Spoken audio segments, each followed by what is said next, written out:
आ रही है मोहर लग चुकी है नाम पर, और ये बैठक की लाइव तस्वीर हम अपने दर्शकों को दिखा रहे हैं।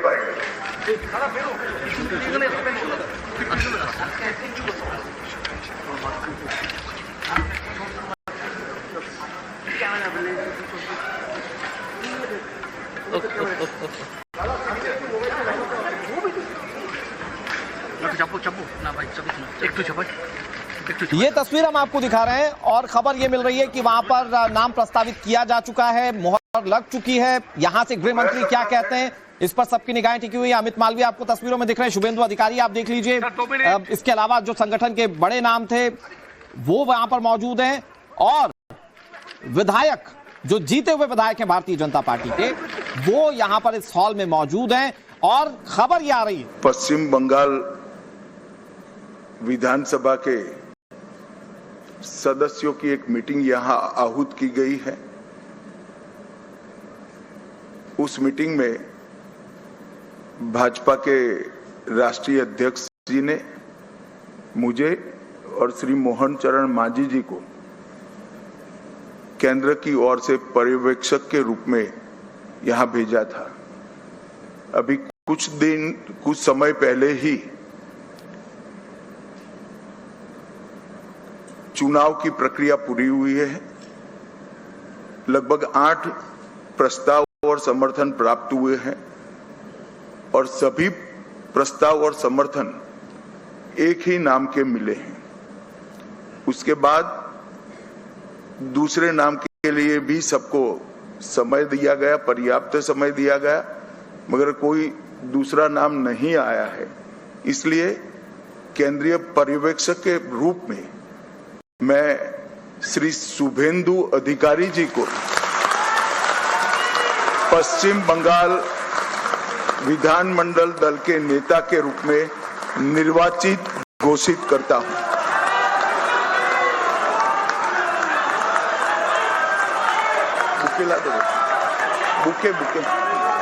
এরপর আমরা অনুরোধ করব আমাদের এইচএম স্যারকে এবং উড়িষ্যা সিএম স্যারকে এবং আমাদের স্টেট প্রেসিডেন্ট আমাদের শ্রমিক ভট্টাচার্যজিকে মালা এবং ফুলের মালা এবং আমাদের দুর্গা মাতার ছবি দিয়ে ওনাকে সংবর্ধনা করা।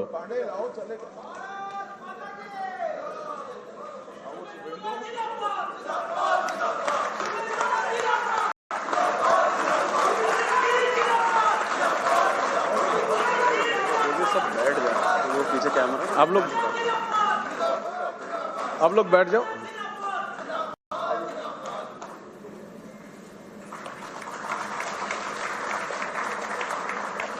আমাদের উড়িষ্যা সিএম আমাদের মোহন মাঝিজি সংবর্ধনা করলেন। আমাদের বিধায়ক দলনেতা মাননীয় শুভেন্দু অধিকারী মহাশয়কে, এরপর আমাদের মাননীয় শ্রমিক ভট্টাচার্য মহাশয় আমাদের বিধায়ক দলনেতা আমাদের শুভেন্দু দাকে সংবর্ধনা দিলেন। बस हो गया।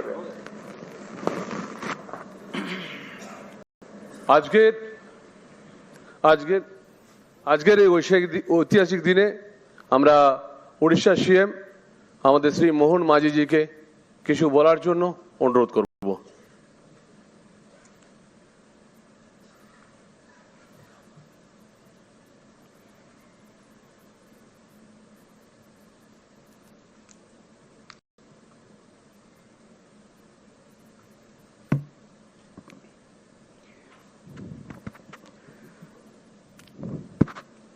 जय जगन्नाथ,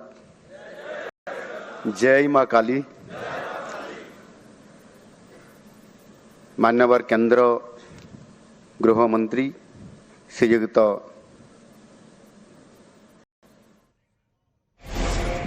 तो यह तस्वीर इस वक्त की सबसे बड़ी तस्वीर है, न सिर्फ बंगाल की सियासत के हिसाब से बल्कि देश की सियासत के हिसाब से भी। शुभेंदु अधिकारी के नाम का प्रस्ताव सबसे पहले गृह मंत्री और जो बंगाल के पर्यवेक्षक बनाए गए अमित शाह उन्होंने रखा, और उसके बाद उन्हें बुके देकर उन्हें बधाई दी गई। और इसके संकेत पहले से दिखने लगे थे, क्योंकि लगातार जो तस्वीरें थी और जो संकेत थे और जो बातें थी वो बातें शुभेंदु अधिकारी के पक्ष में थी। दो सहयोगी इस वक्त हमारे साथ जुड़े हुए हैं, रविकांत और विद्यानाथ झा। अब दोनों का मैं रुक करूं। रविकांत, ये संकेत आज दिन के शुरुआत से थे और संकेत इसलिए थे कि जब एयरपोर्ट से रिसीव किया, वहां से एक ही कार में अमित शाह के साथ गए शुभेंदु अधिकारी, तो भी यह संकेत थे कि शुभेंदु अधिकारी के ही नाम का ऐलान होगा।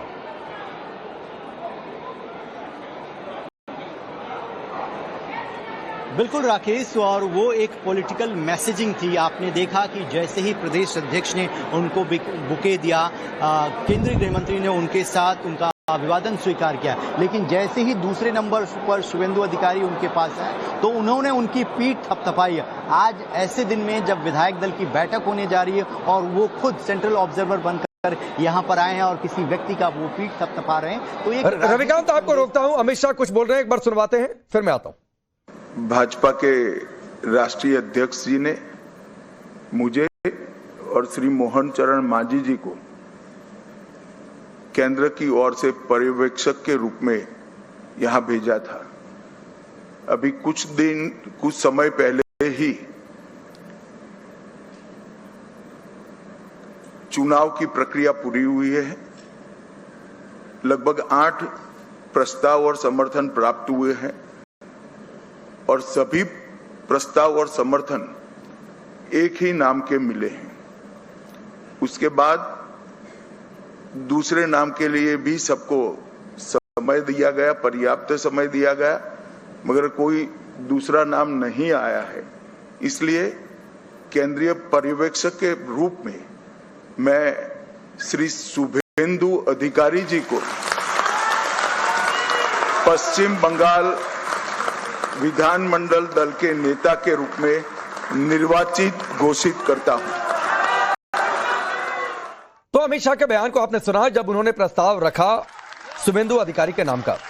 अब विद्या, एक सवाल है, अगर आप पिछले कई दिनों से बंगाल में हैं, आप वहां की तस्वीरों को देख रहे हैं, समझ रहे हैं जो बदलाव और बहुत सारा हंगामा भी हुआ, लेकिन इन सबके बीच शुभेंदु अधिकारी जो टीएमसी की सरकार को भी लाने में उनकी महत्वपूर्ण भूमिका थी, नंदीग्राम आंदोलन और उसमें ममता बनर्जी के कितने करीब थे, और वहां से ये समय ने ऐसी करवट बदली कि आज जब ममता बनर्जी सत्ता से बाहर जा रही है तो उसमें भी शुभेंदु अधिकारी का सबसे बड़ा रोल है।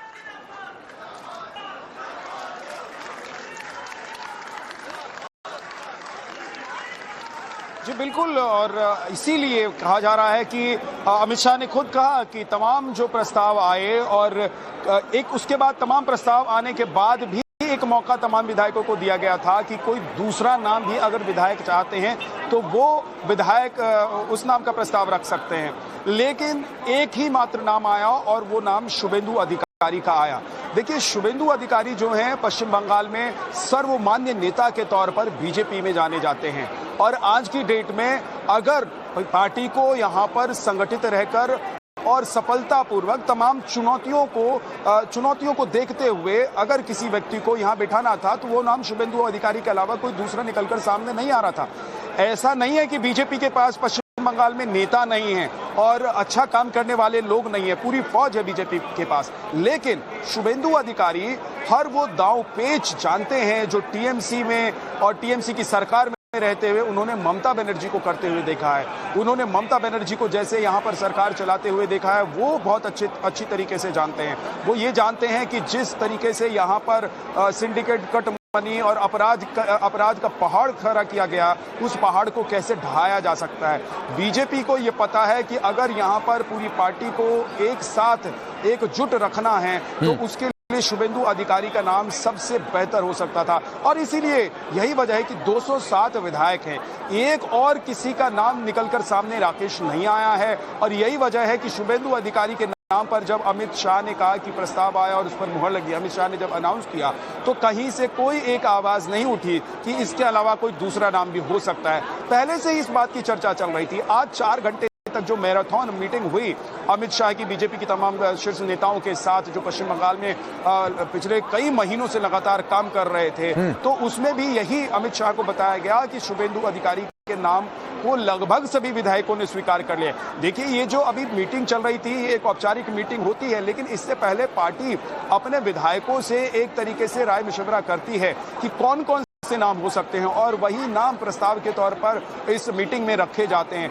लेकिन ना कोई दूसरा नाम था, ना किसी दूसरे नाम का जिक्र था, एकमात्र नाम, और वो नाम शुभेंदु अधिकारी, जिस पर मुहर लग गई है। कल अब 11 बजे शपथ ग्रहण का कार्यक्रम है। उसके बाद पश्चिम बंगाल में एक नया सवेरा होगा, एक नई सरकार के साथ पश्चिम बंगाल की जनता नई शुरुआत करेगी। सबसे बड़ी चुनौती बीजेपी के सामने रहने वाली है, अपराध कानून व्यवस्था को कैसे काबू में रखे, अपराध को कैसे खत्म किया जाए। यहाँ पर पश्चिम बंगाल हो, नेपाल हो जी, इन राज्यों से, इन देशों से होते हुए इस राज्य तक जो अवैध हथियार पहुंचते हैं, अवैध काम जो हो रहा है, उन सबको कैसे रोका जाए, कार्रवाई करते हुए कैसे आने वाले कुछ दिनों में जो यहाँ पर कहा जा रहा है कि एक तरीके से जो पोस्ट रिजल्ट खूनी तांडव होता है, उसकी नौबत अगर आती है तो उससे कैसे निपटा जाए। अभी जो शुभेंदु अधिकारी के पीए की हत्या हुई तो उसमें ये कहा गया कि भाई बीजेपी तो अभी बीजेपी मुख्यमंत्री ने तो शपथ ली नहीं है, अभी तो चुनाव आयोग के पास सारे अधिकार हैं। तो ऐसे में अभी चाहकर भी बीजेपी कुछ कर नहीं पा रही थी, चाहकर भी बीजेपी यहाँ पर कानून व्यवस्था को अपने हाथ में, लेकिन अब कल से सब कुछ बदलने वाला है। कल से बीजेपी के पास सब कुछ होगा। बीजेपी ने जितने वादे किए हैं प्रदेश की जनता के साथ, उन वादों ठीक है विद्या, मैं आपके पास आता हूँ। रविकांत, जो जिस बात की चर्चा विद्या कर रहे हैं कि अगर कोई एक बेस्ट चॉइस थी तो शायद शुभेंदु ही थे, क्योंकि नंदीग्राम से यहां तक टीएमसी का पूरा सिस्टम, उससे अगर लड़ना है, चुनौतियां बहुत बड़ी हैं। जिस तरीके से उनके पीए का मर्डर हुआ, जिस तरीके से कई जाने गई हैं, जिस तरीके से बमबाजी की खबर आई है, तो उस सिस्टम को शायद शुभेंदु से बेहतर कोई नहीं समझता है।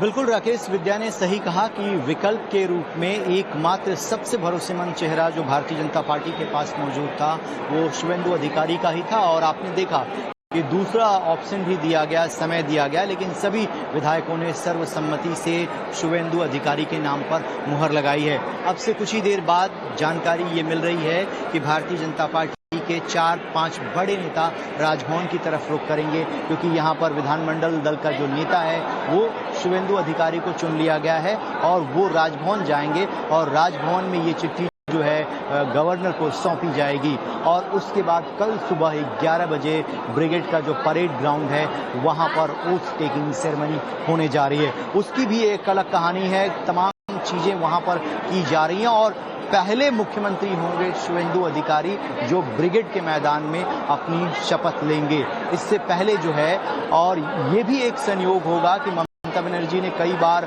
मनमोहन सिंह को इनवाइट किया था वहां पर ओथ के लिए, लेकिन वो बंगाल नहीं आ पाए थे।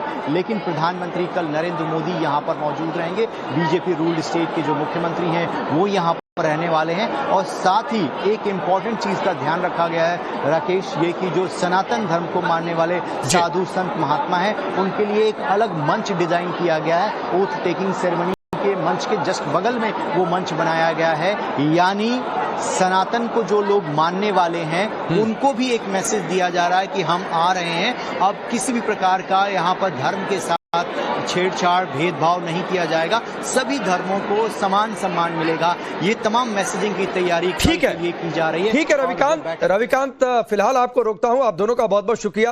आगे आपसे अपडेट हम लेते रहेंगे और जाहिर सी बात है कल सुबह 11 बजे पर नजर, जब बंगाल के इतिहास में, सियासी इतिहास में एक नया दिन होगा। और नया दिन इसलिए क्योंकि सत्ता परिवर्तन, 15 साल तक ममता बनर्जी रही, अब उनके खिलाफ मैंडेट आया है, बीजेपी को यह मौका मिला है, शुभेंदु अधिकारी के नाम का ऐलान हो गया। और ये तस्वीरें आपके सामने हैं जब खुद गृह मंत्री अमित शाह जो पर्यवेक्षक बनकर पहुंचे हैं, उन्होंने शुभेंदु अधिकारी के नाम का प्रस्ताव रखा। हालांकि यह भी विकल्प दिया गया कोई और नाम कुछ रखना चाहे। अमित शाह फिर बोल रहे हैं, सुनवाते हैं। मंच पर उपस्थित मेरे साथ आए हुए सह पर्यवेक्षक श्री मोहन चरण मांझी जी, हमारे प्रदेश अध्यक्ष श्रीमान समीक भट्टाचार्य जी, और एक प्रकार से आप लोगों के विश्वास के कारण आज के उत्सव मूर्ति और बंगाल के भावी मुख्यमंत्री श्रीमान शुभेंदु अधिकारी जी, मंच पर उपस्थित मेरे सभी वरिष्ठ राज्य और केंद्र की टीम के साथीगण, और आज जिसको देखकर मन, आत्मा, शरीर सभी के अंदर खुशी की लहर दौड़ती है, इतना बड़ा विधायक दल भारतीय जनता पार्टी का आज हमारा है, वो सभी नवनिर्वाचित विधायकों को मेरा प्रणाम, राम राम। मित्रों, सबसे पहले मैं दो हाथ जोड़कर बहुत जिम्मेदारी के साथ बंगाल की जनता को कोटि कोटि धन्यवाद करना चाहता हूं। जिस प्रकार का माहौल कम्युनिस्टों के समय से यहां पर बनाया जाता था, ममता जी ने इसको और गहरा तरीके से भय में परिवर्तित किया। वहां मत की अभिव्यक्ति लगभग असंभव थी। सैकड़ों उदाहरण हिंसा के, क्रूरता के, उसके बीच में भारतीय जनता पार्टी और हमारे नेता नरेंद्र मोदी पर भरोसा कर बंगाल की जनता ने जो प्रचंड विजय हमें दी है, इसके लिए मैं बहुत बहुत धन्यवाद करता हूं। मैं पार्टी की ओर से यह भी कहना चाहता हूं कि बंगाल की जनता ने हमसे जो अपेक्षाएं रखी हैं, जिस आशाओं को संजो कर मैंडेट दिया है, हम पूरा प्रयास करेंगे कि आपके विश्वास को तनिक भी ठेस न पहुंचे, इसमें कहीं कमी न रह जाए। हम सब भारतीय जनता पार्टी के कार्यकर्ताओं का दायित्व है कि हर नई सोनार बांग्ला के लक्ष्य को लेकर हम चले और बंगाल की जनता की अपेक्षाओं को पूर्ण करें। मित्रों, आज कवि गुरु की ये पंक्तियां सच होती दिखाई पड़ रही है। चित्त जेथा भय शून्य, उच्च जेथा सिर। जहां मन भयमुक्त हो और सिर गर्व से ऊंचा हो, ऐसे बंगाल का रास्ता आज प्रशस्त हो चुका है और बंगाल उस रास्ते पे चल। 5 दशक का लंबा समय लोकतंत्र की दृष्टि से, कानून और व्यवस्था की दृष्टि से, बंगाल के अर्थतंत्र के ह्रास की दृष्टि से और बंगाल के विकास में शून्य गति, नेगेटिव गति देने की दृष्टि से बंगाल के लिए एक दुस्वप्न जैसा हुआ है। और हम सबका दायित्व है कि मोदी जी ने जो वादा दिया है बंगाल की जनता को, इसको पूरा करने के लिए हम हमारा सर्वश्रेष्ठ बंगाल की जनता को अर्पित करें, समर्पित करें। बंगाल की संस्कृति और बंगाल की परंपरा को 5 दशक से विदेशी विचारों से प्रभावित शासन से मुक्त कर फिर से एक बार रामकृष्ण ठाकुर, विवेकानंद, महर्षि अरविंद और कवि गुरु टैगोर की कल्पना का बंगाल बनाने की दिशा में हम आगे बढ़े। हम सबकी जिम्मेदारी आज से बहुत बढ़ती है। विनम्रता के साथ, जिम्मेदारी के एहसास के साथ किया हुआ परिश्रम ही ये मैंडेट का एक प्रकार से जनता को आभार के रूप में जवाब दे सकता है। मित्रों, आज बंगाल का विजय अनेक दृष्टिकोण से बहुत महत्वपूर्ण है। 100 साल की वैचारिक यात्रा के बाद गंगोत्री से गंगा सागर तक हर जगह पर आज भारतीय जनता पार्टी की सरकार बनी है। हम सब के लिए बहुत आनंद का विषय है। 1950 से जिस विचार की यात्रा को लेकर हम निकले और जिसके नेतृत्व में निकले, श्यामा प्रसाद मुखर्जी के नेतृत्व, उनकी ही जन्मभूमि में 1950 के बाद आज 2026 में श्यामा प्रसाद जी की ही पार्टी की सरकार बन रही है। ये भी बहुत महत्वपूर्ण है। जब 370 हटी तब देश भर के कार्यकर्ताओं के मन में खुशी की लहर दौड़ी थी, मगर मुझे कई वरिष्ठ कार्यकर्ताओं ने कहा था कि अभी भी कुछ कसक बाकी है। मैंने आश्चर्य से पूछा था, भला क्या बचा अब? तब उन्होंने कहा था, बंगाल में भाजपा का झंडा फहराना बाकी है। और आज मैं मानता हूं श्यामा प्रसाद जी जहां पर भी होंगे, मुक्त मन से नरेंद्र मोदी जी के नेतृत्व को वो आशीर्वाद देते होंगे, क्योंकि नेतृत्व ने भारतीय जनता पार्टी को गंगा सागर तक पहुंचाया, गंगोत्री से लेकर 2014 से जो यात्रा निकली, ये अभूतपूर्व यात्रा है मित्र। अपने पुरुषार्थ से, अपने कौशल से, अपनी प्रामाणिकता से जनमत को कैसे संजोया जा सकता है और जनमत को कैसे विस्तृत किया जा सकता है, इसका दुनिया भर के लोकतंत्र में सबसे उत्कृष्ट उदाहरण है तो 2014 से 2026 की भारतीय जनता पार्टी की यात्रा। सिर्फ विचार नहीं फैला, संगठन भी विस्तृत हुआ। सिर्फ संगठन विस्तृत नहीं हुआ, विचारधारा भी मजबूत हुई। और सिर्फ विचारधारा मजबूत नहीं हुई, इसके साथ घर घर तक विकास पहुंचाने का काम भी हमने बहुत अच्छे तरीके से किया। और पूरा देश आज इस बात के लिए हमारी पार्टी और हमारे नेतृत्व को, नरेंद्र मोदी जी को स्वीकृति देता है।